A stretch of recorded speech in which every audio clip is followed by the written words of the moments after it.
How to use the best Google Business ad strategies.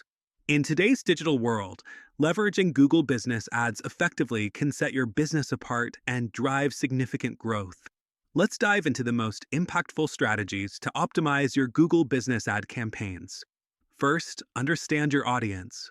Defining a clear target audience helps in tailoring your ads to meet their preferences and behaviors, ensuring higher engagement and click through rates. Utilize Google's audience insight tools to gather comprehensive data. Next, focus on creating compelling ad copy. Use strong, action oriented language that speaks directly to your audience's needs. Incorporate key selling points and unique value propositions that differentiate your business from competitors. Ensure your ads lead to a high quality landing page. This page should be relevant to the ad and optimized for mobile devices, providing a seamless user experience that encourages conversions.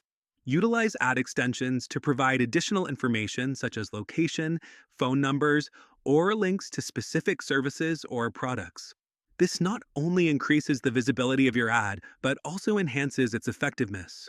Bid smartly by using Google's automated bidding strategies. These allow you to focus on broader advertising goals such as maximizing conversions or targeting specific CPA without manually adjusting bids for each keyword. Regularly monitor and analyze the performance of your ads. Utilize Google Analytics alongside Google Ads reports to track metrics such as click-through rate, conversion rate, and cost per acquisition. Adjust your strategies based on data insights to improve ROI consistently. Finally, A/B test different elements of your ads, whether it's the headline, call to action, or images, to identify what resonates best with your audience. Continuously refining elements of your ad strategy is key to ongoing success.